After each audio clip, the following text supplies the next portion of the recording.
diğer tərəfdən bəzən hiss etdikləriniz barədə susub bunu əbədi olaraq özünüzdə saxlamaq təhlükəlidir. Mən də eyni şey edirəm, amma dəyişdiyim şey özümlə dəli kimi danışmağım, həmçinin bitkilərlə, heyvanlarla, ulduzlarla, kosmosla və danışmağımdır.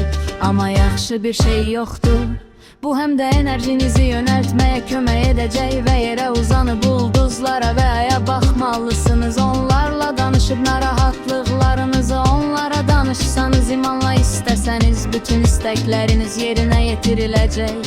Bu bir həqiqətdir, bu uzun müddət çəkə bilər, amma onlar onları yerinə yetirəcəklər. Belbin əbəddən olan, budist olan bir əminiz və ya babanız var.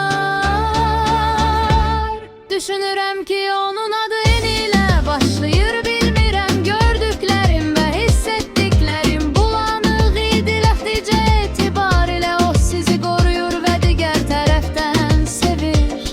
Düşünürəm ki o ulu babadır, hətta havaya qalxdı və havada asılı qaldı məni ən çox qorxudan. Amma yaxşı mənada onun demək olar ki sizinlə eyni sifətə sahib olması və açıq aydın döyüş sənətlərin yiyələnməsidir. Düşünürəm ki o insanlara və uşaqlara dərs deyirdi, həmçinin banan yarpaqlarından eskizlər çəkirdi.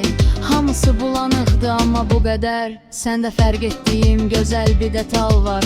Çünki baban sənə bax olmasana xeyir dua verir. Uzaqda olsan da tək olduğunu və mənim də səndə olduğunu düşünmə. Görürəm ki çoxunuz abişdasınız, digərləriniz isə Avstraliyada qalmısınız. Taylandlı qız kimi heç vaxt Avstraliya mahiyyətinizi itirməyin. Sən də Avstraliyalısan və sənin böyüməyinə səbəb olan o gözəl diyarı heç vaxt unutma. Hollywoodun və ya başının sənət sənayesi baxımından pis tərəf odur ki, əgər işindən ayrılmağı öyrənməsən və əksər məşhurların eqosu və təkər urumu dalma olmayasansa, özünə yol versən məhv olub uçuruma düşəcəksən. Hətta varlıq mahiyyətini də itirəcəksən. Məni xoşbəxt edən odur ki özünə icazə verməmisən, amma ehtiyatlı olmalısan, çünki bu və ya digər şəkildə Hollywood sənin mahiyyətinin bir hissəsini oğurlayıb və zamanla soyuq və ya quru qalmamağın yeganə yolu kiminlə olmağınızdan asılı olmayaraq hisslərinizi həmişə ifadə etməkdir. Əgər onlar əsəbiləşsələr, onları həyatınızdan qovsunlar. Bu o deməkdir ki heç vaxt onlar səni heç vaxt sevmədiklərini qiymətləndirirlər. Onları burax və həyatınızın hər cəhətdən necə daha marmar, şirin olacağını görəcəksən. Həyatın hər şeylə axmasına icazə ver və səni bürüyən heç bir şeyə fikir vermə. Şərin öz zəhəri ilə bürüməsinə icazə ver. Sən mükəmməlsən və səni kamil edən şey həmişə başqalarının görmədiyi detalları fərq edən və səni xüsus edən gözəl ruhundur.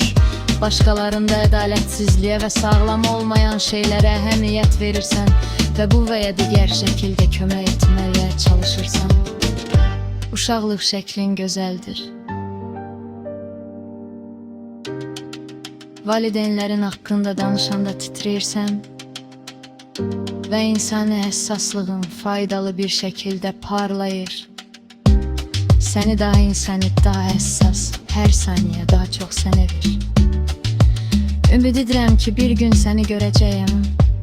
Bu məni ürək tutmasına səbəb olardı. İrəliləməyə davam et və kədərin və ya pisliyin səni hər anlarından və ya məqsədlərindən uzaqlaşdırmasına imkan vermə. Heç vaxt özündən uzaq durma. Şəxsiyyətini və ya zəifliyini göstərdiyinə görə heç vaxt pis hiss etməməlisən. Bu səni mənəvi cəhətdən böyüməyə və hər cəhətdən çiçəklənən ağac, bu vadarıqlı su çiçəyi kimi uğurlar.